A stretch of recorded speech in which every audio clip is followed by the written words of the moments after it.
तो दोस्तों आज हम एक्सप्लेन करने वाले हैं 11-11 मूवी को। मूवी मिस्ट्री से भरपूर है और इस मूवी में टाइम ट्रेवल भी दिखाया जाता है। तो अगर आप ये वीडियो देख रहे हैं तो वीडियो को पूरा देखिए, मूवी आपको बहुत पसंद आएगी। तो चलिए शुरू करते हैं।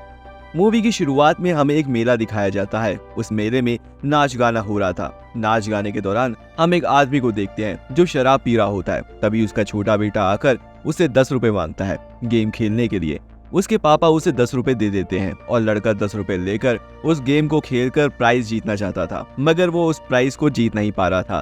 तभी पीछे से एक बच्ची उस प्राइज को जीत जाती है।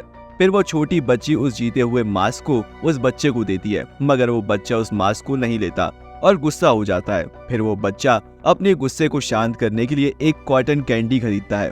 फिर वो बच्ची उस बच्चे के पास आती है और मजाक में उसका कॉटन कैंडी को ले लेती है। उससे इस बच्चे को गुस्सा आ जाता है और वो उस बच्ची को धक्का देकर नीचे गिरा देता है। तभी एक आदमी उस बच्ची के पास आकर उसे एक कॉटन कैंडी देकर उसे अपने साथ लेकर चला जाता है। ये सब वो बच्चा देख रहा होता है और ये इंसिडेंट होता है 25 अक्टूबर 2001 में। सीन शिफ्ट होता है और हम देखते हैं एक मछुआरा नदी में नाव चला रहा होता है। नदी में थोड़ी दूर जाने के बाद झाड़ियों से उसकी नाव अटक जाती है। जब वो हाथ से झाड़ियों को साफ कर रहा होता है तभी वहाँ पानी में एक गोरिल्ला का मांस दिखता है और वो मांस एक बच्ची के फेस में लगा हुआ था। फिर वो उस बच्ची को किनारे लाकर उसके मुंह से मांस हटाता है तो हम देख पाते हैं वो वही बच्ची है जो इस मेले में थी। फिर हमें दिखाया जाता है कि 2016 24 अक्टूबर रात के 9 बजे उस इंसिडेंट से 15 साल बाद, जहाँ पर सभी लोग प्रोटेस्ट कर रहे होते हैं सरकार के नए कानून के खिलाफ। सरकार ने एक नया कानून लाया था जिसमें 15 साल पुराने अनसॉल्व्ड केस को बंद कर दिया जाएगा। इस कानून के खिलाफ बहुत से राज्यों में प्रोटेस्ट हो रहा था। वहीं देहरादून में इस कानून का बहुत विरोध किया जा रहा था। इस प्रोटेस्ट में हम संजना तिवारी को देखते हैं जिसकी बेटी का मर्डर 15 साल पहले हुआ था और ये एक अनसॉल्व्ड केस है। पुलिस वालों ने इस केस को अभी तक सॉल्व नहीं किया है और इसको 15 साल होने में अब बस 3 दिन बाकी थे और 3 दिन बाद इस केस को बंद कर दिया जाएगा। इसलिए संजना तिवारी सरकार के कानून के खिलाफ ये प्रोटेस्ट कर रही थी। इस प्रोटेस्ट को न्यूज चैनल अपने चैनलों में दिखा रहे थे। तभी हम समीर भाटिया को देखते हैं जो आज से 15 साल पहले इस केस का इंचार्ज था। अभी वो जनरल ऑफ पुलिस बन चुके हैं। फिर हम उस प्रोटेस्ट में युग आर्या को देखते हैं जो एक पुलिस इंस्पेक्टर था। फिर हमें 15 साल पीछे 3 नवंबर 2001 में उस बच्चे को देखते हैं जो टीवी में न्यूज देख रहा था। टीवी में बताया जाता है कि अदिति तिवारी किडनैप हो चुकी है और उसका किडनैपिंग किया है मेडिकल में पढ़ने वाले फाइनल ईयर का एक स्टूडेंट। तब ये सुनकर वो बच्चा अपने पापा को बोलता है, पापा वो लड़का नहीं लड़की थी। उसके पापा एक शराबी थे, इसलिए वो उस बच्चे की बात को अनसुना कर देते हैं।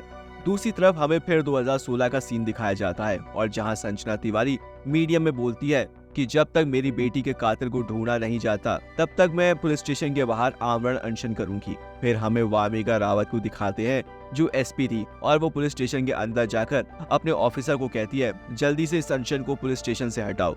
फिर वामिका अपने ऑफिसर को कहती है 15 साल पहले जितने भी केस हुए थे उन सभी की फाइल लेकर आओ, उन सभी को अब शट डाउन करना है। वो ऑफिसर वामिका को बोलता है युग आर्य नाम का एक इंस्पेक्टर है जिसको हमने इस काम में लगा दिया है। फिर हमें युग को दिखाया जाता है युग सारी अनसॉल्व केस की फाइल को इकट्ठा कर रहा होता है। तभी हम देखते हैं कि वामिका के फोन में उसकी माँ का फोन आता है और उसकी माँ उसे कहती है कि आज घर जल्दी आ जाना बेटा, आज लड़के वाले तुझे देखने आने वाले हैं। इसमें वामिका अपनी मॉम से कहती है मैं शादी नहीं करने वाली हूँ। फिर वामिका की मॉम कहती है बेटा 15 साल हो गए हैं, वो नहीं आने वाला है। फिर वामिका फोन कट कर देती है। अब युग आर्य वामिका के केबिन में आकर सारी अनसॉल्व फाइल उसकी डेस्क में रख देता है और इससे वामिका उस पर चिल्लाती है और कहती है ये कोई कबाड़ खाना है क्या। युग वामिका को कहता है मैम ये रद्दी नहीं पुलिस की नाकामी है। वामिका तब युग को बोलती है तुम्हें मैंने कहीं ना कहीं तो देखा है। तब पास से एक ऑफिसर कहता है ये तो न्यूज में इंटरव्यू देता है मैम। वो ऑफिसर अखबार को दिखाकर कहता है ये तो प्रोटेस्टर के साथ धरने में बैठा है और पुलिस की बुराइयां करता है। ये बात सुनकर युग बहुत गुस्सा हो जाता है और वो उस ऑफिसर की पोल खोलने लगता है वामिका के सामने। फिर वामिका युग पर चिल्लाती है और कहती है तुम पुलिस ऑफिसर हो या नहीं, जानते हो पुलिस वाले प्रोटेस्ट के साथ दिया नहीं करते, इससे तुम्हारी नौकरी भी जा सकती है। फिर युग वहां से चला जाता है और फिर हमें पास्ट के सीन दिखाया जाता है 2001 में, जहां हम उस बच्चे को पुलिस स्टेशन में देखते हैं। वो बच्चा ये बोलने पुलिस स्टेशन आया था कि उस बच्ची को कोई लड़का नहीं लड़की ने किडनैप किया था, पर कोई भी उस बच्चे की बात को नहीं सुनता है और सभी लोग उसे पुलिस स्टेशन से भगा रहे थे। वो एक पर्ची में लिख कर लाया था कि उस बच्ची को लड़के ने नहीं लड़की ने किडनैप किया था। फिर वो बच्चा इंस्पेक्टर शौर्य से टकराता है और फिर वो बच्चा उस पर्ची को छोड़ के वहां से चला जाता है। फिर उस पर्ची को इंस्पेक्टर शौर्य उठा लेता है। तभी एक कांस्टेबल आकर शौर्य को बोलता है, एसपी सर आपको बुला रहे हैं। शौर्य उस पर्ची को अपने पॉकेट में रख लेता है। यहाँ हम देखते हैं कि एसपी सर और कोई नहीं, समीर भाटिया था, जो 2001 में एसपी था। अदिति का केस वही इंचार्ज कर रहे होते हैं। वो शौर्य को बोलते हैं कि इस केस को 4 दिन हो चुके हैं, बच्ची का कुछ पता नहीं और न्यूज वाले पुलिस का मजाक बना रहे हैं। शौर्य एसपी साहब को इस केस की पूरी डिटेल्स देता है। शौर्य कहता है 25 अक्टूबर को ये लड़की गायब हुई थी और 26 अक्टूबर को इसके पेरेंट्स का कॉल आता है फिरौती के लिए। फिर बच्ची के पेरेंट्स किडनैपर को फिरौती के पैसे दे देते हैं, मगर किडनैपर उस बच्ची को पैसे लेकर भी छोड़ता नहीं है। फिर बच्ची के पेरेंट्स पुलिस स्टेशन में कंप्लेन लिखाते हैं। जब किडनैपर का फोन ट्रैक कर रहे होते हैं तो हमें पता चलता है कि ये फोन नंबर देहरादून कॉलेज का स्टूडेंट राघव नौटियाल का है। अभी वो गायब है, हम उसे पकड़ने की कोशिश कर रहे हैं। और इस बात में डीजीपी भाटिया भड़क जाता है और कहता है जल्दी से उसे ढूंढो और इस केस को सॉल्व करो। तभी एक कांस्टेबल आकर कहता है अदिति तिवारी की बॉडी मिली है नदी किनारे। ये सुनकर सारे लोग शॉक हो जाते हैं। अब शौर्य मॉर्चरी पहुंचता है और बच्ची के पेरेंट्स बच्ची की लाश को देखकर रोने लगते हैं और वो शौर्य को ब्लेम करते हुए कहते हैं अभी भी तुमने उस लड़के को पकड़ा नहीं है जिसने मेरी बेटी का ये हाल किया है। ये सब सुन के शौर्य अपने ऑफिस में आकर गुस्सा हो जाता है। अब शौर्य अपने लैपटॉप की तरफ देखता है जिसमें एक नोट लिखा था 3 नवंबर पंचमी टेक्सटाइल मिल और उसके डेस्क में एक वॉकी टॉकी भी था। अब शौर्य अदिति को फाइल लेकर निकाल रहा था, तभी वामिका आकर उसे कहती है सर आज से मैं पोस्ट संभाल रही हूँ। शौर्य उसे कांग्रेट्स कहकर बाहर चला जाता है। फिर हम फॉरेंसिक डॉक्टर को देखते हैं जो डीजीपी को बता रही होती है कि बच्ची के डूबने से मौत नहीं हुई है, बच्ची को गला दबाकर मारा गया है और बच्ची के कपड़ों में डिटर्जेंट में यूज हुए केमिकल मिले हैं। फिर डीजीपी शौर्य पर चिल्लाता है और कहता है राघव नौटियाल को कहीं से भी ढूंढ के लाओ। तब शौर्य कहता है सर राघव ने ये खून नहीं किया है, वो मेडिकल टॉपर है, वो इतनी बड़ी गलती तो नहीं करेगा कि वो अपने फोन से फिरौती मांगे। सर उसको कोई फंसा रहा है, हमने उसके फोन को टैप किया तो उससे हमें यह पता चला कि उसने लास्ट कॉल एक ड्रग डीलर को किया था। तो डीजीपी उस पर चिल्लाता है और कहता है ये अब किडनैपिंग का केस नहीं रहा, ये एक मर्डर केस बन चुका है, तो इसे सॉल्व करो, जल्द से जल्द राघव नौटियाल को ढूंढो। इससे शौर्य गुस्सा होकर बाहर निकल जाता है और उसके पीछे एक ऑफिसर आकर शौर्य को कहता है सर जैसा कहते हैं वैसा करो। तब शौर्य उसे कहता है तुम सर की चाटे होंगे, मैं नहीं, मैं अकेले ही इस केस को सॉल्व करूंगा। फिर शौर्य वहां से निकल के जीप में बैठता है। तब शौर्य को अपनी जेब में उसी बच्चे की पर्ची मिलती है जिसमें लिखा था उस बच्ची का किडनैप किसी लड़के ने नहीं लड़की ने किया है। फिर शौर्य भेस बदल के ड्रग डीलर के पास जाकर ड्रग मांगता है और वो बातों बातों में नौटियाल के बारे में पूछने लगता है। तभी इन लोगों को शौर्य के ऊपर शक हो जाता है और फिर इन लोगों में फाइट होती है और शौर्य एक एक करके सभी को पीटता है। शौर्य फिर ड्रग डीलर से पूछता है तुम लोग राघव नौटियाल को कैसे जानते हो? तो ड्रग डीलर कहता है नौटियाल मुझसे बस एक बार ही मिला है, उसकी गर्लफ्रेंड ही मुझसे ड्रग लेकर अपने कॉलेज में बेचा करती थी। तो शौर्य उससे पूछता है आखिरी बार तुम लोग कहाँ मिले थे? तो डीलर उसे उसी टेक्सटाइल मिल के बारे में बताता है जिसका नोट हमने शौर्य के लैपटॉप में देखा था। अब हमें 2016 में दिखाया जाता है कि युग अदिति के केस को स्टडी कर रहा था। युग को पता चलता है कैसे अदिति मारी गई। फिर हमें शौर्य को दिखाया जाता है जो वही मिल के बाहर खड़ा था। अब शौर्य उस टेक्सटाइल मिल के अंदर जाता है। दूसरी तरफ 2016 में युग अदिति केस को स्टडी कर रहा था। तब स्टेशन की लाइट चली जाती है और तूफान आता है। फिर शौर्य जब मिल के अंदर जाता है तो उसे राघव नौटियाल की बॉडी मिलती है और उसके हाथ में सीरिंज लगा हुआ था। तभी हम देखते हैं कि 11:11 हुए थे और तभी एक इल्यूजन होता है और शौर्य वॉकी टॉकी में कहता है पंचोली टेक्सटाइल मिल में हमें राघव नौटियाल की बॉडी मिली है। वो वॉकी टॉकी 2016 में एक वॉकी टॉकी से कनेक्ट हो जाता है और युग उस वॉकी टॉकी को एक कमरे से निकालता है। तभी युग शौर्य की आवाज सुनता है और शौर्य उससे बोलता है मुझे नौटियाल की बॉडी मिल गई है। यहाँ युग को कुछ समझ नहीं आ रहा था। वो सोचता है अदिति मर्डर केस को तो 15 साल हो गए हैं, उसकी इन्फॉर्मेशन अब कौन दे रहा है? युग शौर्य से कहता है आप कौन बोल रहे हो? तो शौर्य युग से कहता है ड्यूटी में क्या तूने नशा किया है? तूने ही तो मुझसे ये एड्रेस दिया है पंचोली टेक्सटाइल मिल के बारे में। युग इस बात को समझ नहीं पाता और तभी हम देखते हैं शौर्य को किसी ने पीछे से मार के बेहोश कर दिया था और तभी वॉकी टॉकी की लाइन डिस्कनेक्ट हो जाती है और पुलिस स्टेशन की लाइट आ जाती है।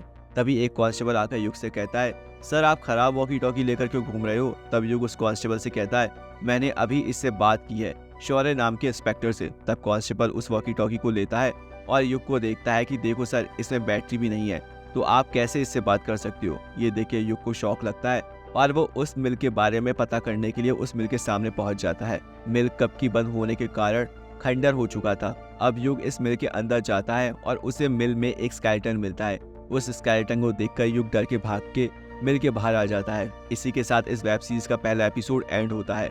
अब सेकंड एपिसोड में हम देखते हैं कि राघव नौटियाल उस मिल में जाता है और तभी एक लड़की आके उस पर हमला कर देती है और उसे एक इंजेक्शन लगाकर बेहोश कर देती है। फिर हमें 2016 में दिखाया जाता है कि युग वामिका को फोन करके उसी मिल में बुलाता है और वामिका अपने साथ फोरेंसिक की टीम को लेकर वहां आ जाती है।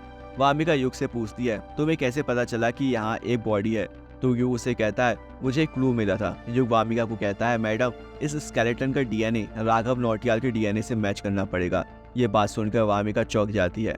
अब रात हो चुकी थी और युग अपने घर में था। तभी फिर से रात के 11:11 में वो दोनों वॉकी टॉकी फिर से कनेक्ट हो जाते हैं और तभी हम शौर्य को देखते हैं। उसके पेट से खून निकल रहा था।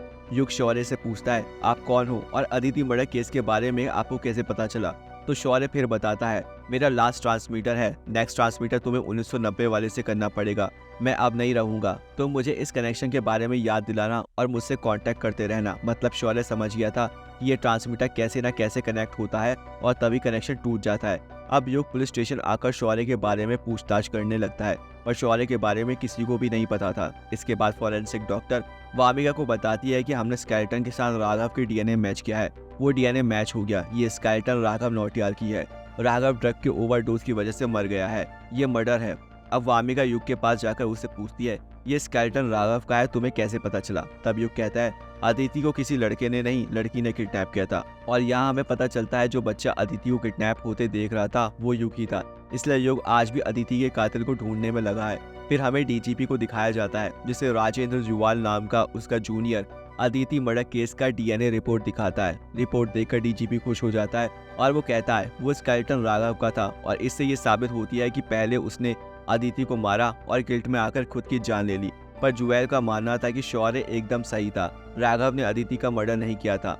जिस पर डीजीपी उसे डांट के चुप करवा देता है और कहता है शौर्य ने एक रायता फैलाया था, अब तुम चुप रहो और हम मीडिया में यही बताएंगे और केस बंद हो जाएगा। वहीं दूसरी तरफ युग वामिका को कह रहा था अदिति को राघव ने मारा नहीं है बल्कि कातिल कोई लेडी है। फिर हम देखते हैं डीजीपी सीधा संजना तिवारी के पास आकर उन्हें अदिति का केस फाइल देकर बताती है कि राघव ने ही अदिति को मारा था, फिर उसकी ड्रग्स के ओवरडोज के कारण मौत हो गई है। ये सुनकर संजना अपने आप को संभाल नहीं पाती है।